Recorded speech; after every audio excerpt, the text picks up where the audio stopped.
sedang mengaji Quran, tangannya main-main. Kan? Biasa tak? Kan? Gitu kan? Tengah baca ni. Tengah baca. Kan? Apa baca surah apa? Kan? Bacalah. Qalu kunu hudan aw nasara tahtadu. Wah, kul.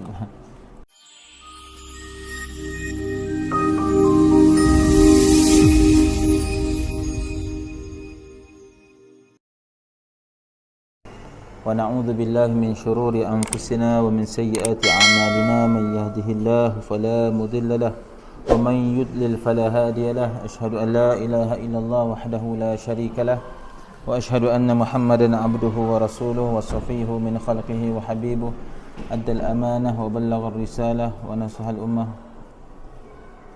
wa jahada fi sabilillahi haqqa jihadihi hatta atahu al yaqin. Rabbi shrah li sadri wa yassir li amri wa hlul 'uqdatam min lisani yafqahu qawli, amma ba'd. Alhamdulillah, kita bersyukur kepada Allah Subhanahu wa taala pada tengah hari ini Allah Taala berikan kesempatan bagi kita semua untuk sama-sama kita menyambung kembali dalam kitab Tibyan fi Adab Hamalatul Quran. Kitab yang menerangkan tentang adab kepada bagi Hamalatul Quran. Kitab Tibyan bagi menerangkan kepada kita tentang ada adab sebagai orang yang menghafaz Al-Quran, ada adab orang yang membawa Al-Quran, ada adab orang yang sentiasa mendampingi Al-Quran. Siapa dia? Kita lah.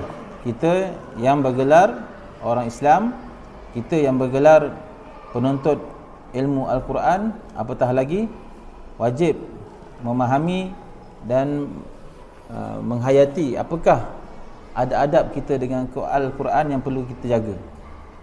Kalau ada yang kitab bawa, tolong boleh buka muka surat yang ke 95.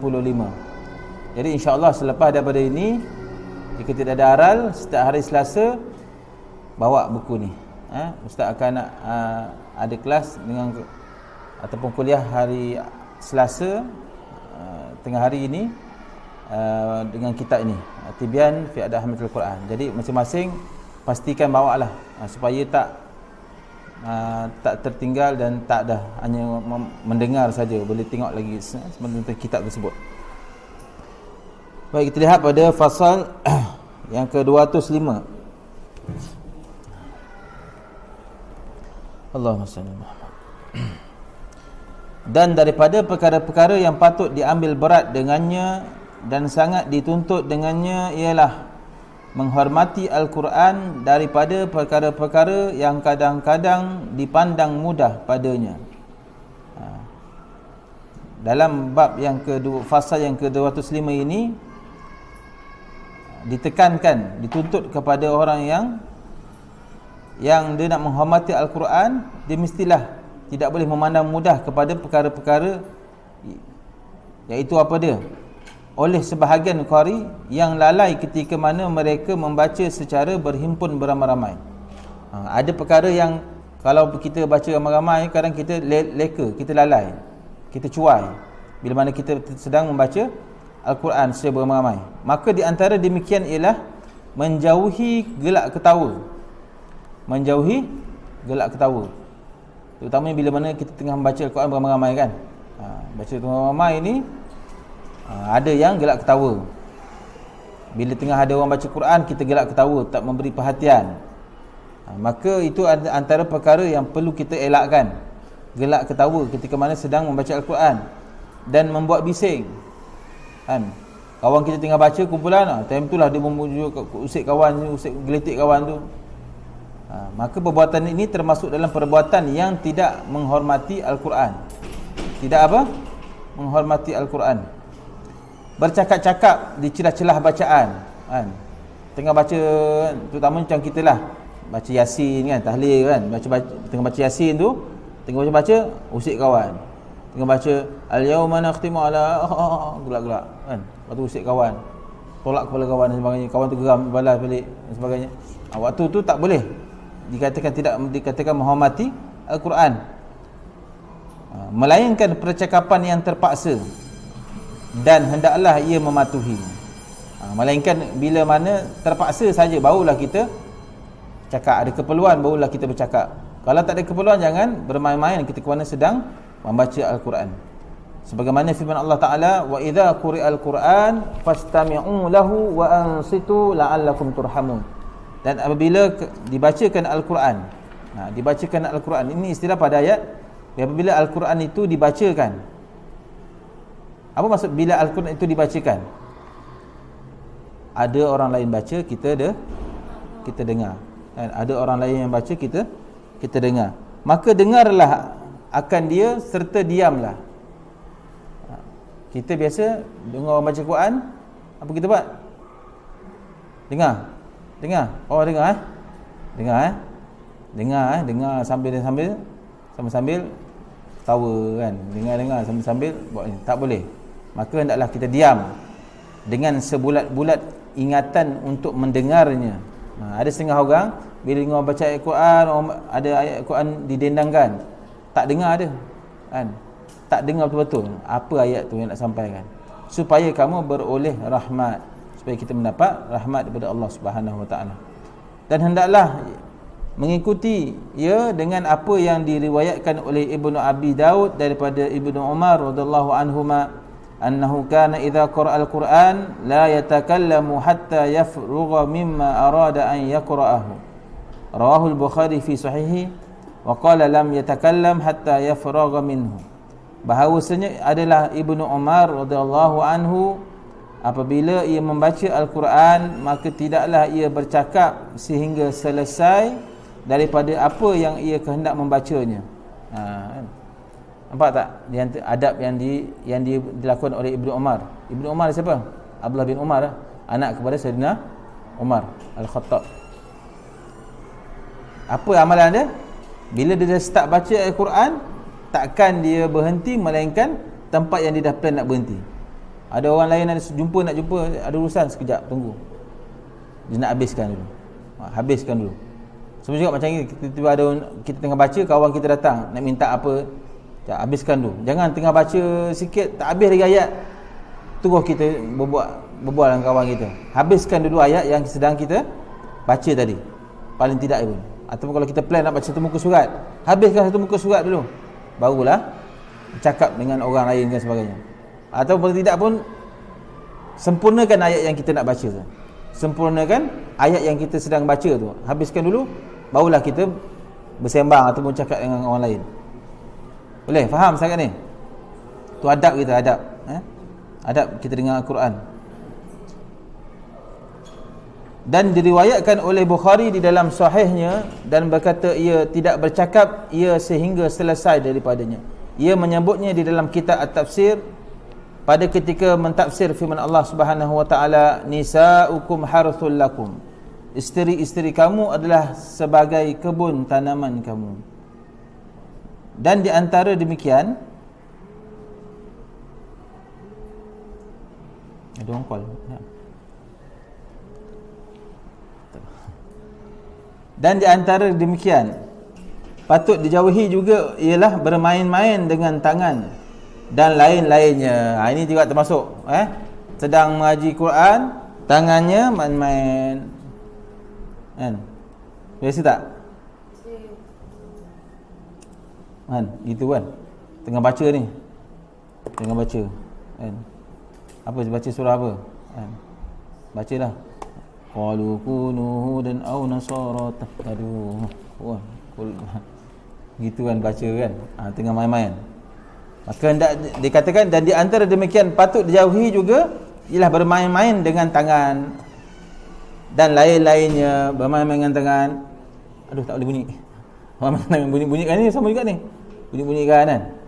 Bunyi-bunyi ustaz tak boleh bunyi pula. Tu kan? Tok kan? Kawan tu dengar sebelah pula tengah baca. Tak jadi ni, aku nak bunyikan juga. Pak kan? Pak. Bermain-main dengan tangan. Sini kan? Bunyi-bunyi. Ustaz cakap ni bukan suruh buat, tak, maksudnya ini perbuatan yang tak dibolehkan, faham? Jangan lepas ni pula buat pula. Kerana sesungguhnya ia sedang bermunajat Tuhannya Subhanahu Wa Taala. Maka janganlah ia melakukan perkara sia-sia. Maksudnya membaca Al-Quran ini seolah-olah kita sedang bermunajat dengan Allah Ta'ala. Bukan seolah-olah, memang sedang bermunajat. Kita sedang berkomunikasi dengan Allah SWT. Kan Al-Quran itu kalam Allah. Kita sedang bermunajat kepada Allah Ta'ala. Kita sedang bercakap dengan Allah Ta'ala dengan ayat-ayat Al-Quran. Takkan kita sedang bercakap dengan pemilik ayat Al-Quran ni, tapi dalam masa yang sama kita bermain-main. Maka janganlah ia melakukan perkara sia-sia di hadapannya, dan daripada perkara demikian melihat kepada perkara yang melekakan dan perkara yang membawa kepada memecahkan tumpuan fikiran. Termasuk benda-benda yang melekakan, maka hendaklah kita jauhi. Baca Quran sambil main handset pun tak boleh. Baca Quran apa sajalah, benda-benda yang melekakan. Apatah lagi baca Quran sambil main PUBG, tak boleh kan? Contoh kan kat rumah kan, sambil main game, ngaji Quran game, ataupun Quran ni handphone tengah tengok cerita kat YouTube kan. Itu sebelah handphone, sebelah Quran, mata tengok ni, mata tengok tu, tengok handset dan sebagainya. Maka tak dibolehkan. Adab tu antara benda yang patut dijauhi. 208. Dan yang lebih buruk daripada ini semuanya ialah melihat kepada perkara yang tidak harus, iaitu tidak boleh melihat kepadanya, seperti amrad. Termasuk juga orang menghafaz Quran, membaca Quran ini, yang lebih buruk daripada ini disebut dalam kitab Tibyan ini ialah melihat kepada amrad. Tahu amrad? Tak tahu iaitu anak muda lelaki yang cantik. Anak muda lelaki, muka semua jambu-jambu lah. Anak muda lelaki yang cantik ni, budak lelaki muda, budak lelaki. Pertama sekali budak lelaki, muka cute, putih-putih kan, jambu, bukan macam busuk jambu batu, jambu je. Jambu bersih, jambu merah kan. Jambu air. Macam korang kan, sikit nampak nak jadikan adik angkat. Itu tak patut tu. Macam muka macam ni disebut sebagai amrad. Cantik, lelaki cantik. Ada tak muka lelaki cantik? Macam ustaz, lelaki handsome, lelaki cantik. Tak asal kan. Wazuddin Astaghfirullahaladzim. Tu jauh, kategori lain tu, Wazuddin kategori lain, dia kategori Syaruhan. Dan lainnya, kerana bahawa melihat kepada amrad yang cantik tanpa hajat itu haram hukumnya. Tak boleh. Faham tak maksudnya amrad ni? Lelaki, dia lelaki tapi mukanya macam perempuan lah sebenarnya kita. Kita tengok tengok muka tu boleh apa bahasa? Boleh steam tu bahasa korang Ni live ni, jangan main masuk Facebook ni. Tapi itulah bahasa budak muda sekarang boleh steam yang korang kata kan. Itu tak boleh, haram hukumnya. Haram hukum kita melihat kepada ni. Contoh, tengok mesti muka siapa? Azim. Muka Azim tu contoh. Sekarang tengah kecil-kecil mungkin lah. Nanti dah besar, dah jerawat dah tumbuh semua, dah tak ada amrad sangat dah. Kalau muka-muka amrad ni tak boleh. Azim muka amrad tak Azim? Tak tak amrad muka. Jadi kalau ada muka-muka amrad ni, maka kalau tak ada hajat tak boleh tengok. Bahaya, nampak? Apatah lagi sama ada dengan syahwat ataupun tidak. Dalam kitab ni sebut sama ada dengan syahwat ataupun tidak ada syahwat. Tak ada keperluan, tak boleh tengok. Dan sama ada aman daripada fitnah ataupun tidak. Sama ada dalam keadaan ramai ni, tengok dia. Tengok ramai, takkan berlaku apa-apa fitnah, tak boleh. Tengok pun tak boleh. Tak adalah Ustaz nak kata seni muka amrad tak. Maksudnya nak beritahunya begitu keadaannya. Nak tahu amrad tak amrad tu masing-masing kan juga kan. Mungkin Afiq dia tengok muka Haikal tak amrad, tapi orang lain kita tengok muka Haikal amrad, contoh kan. Jadi kena jaga diri.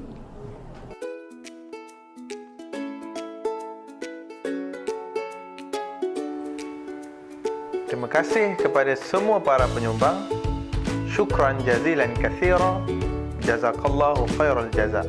Minumlah Tanwir Koko, terbaik.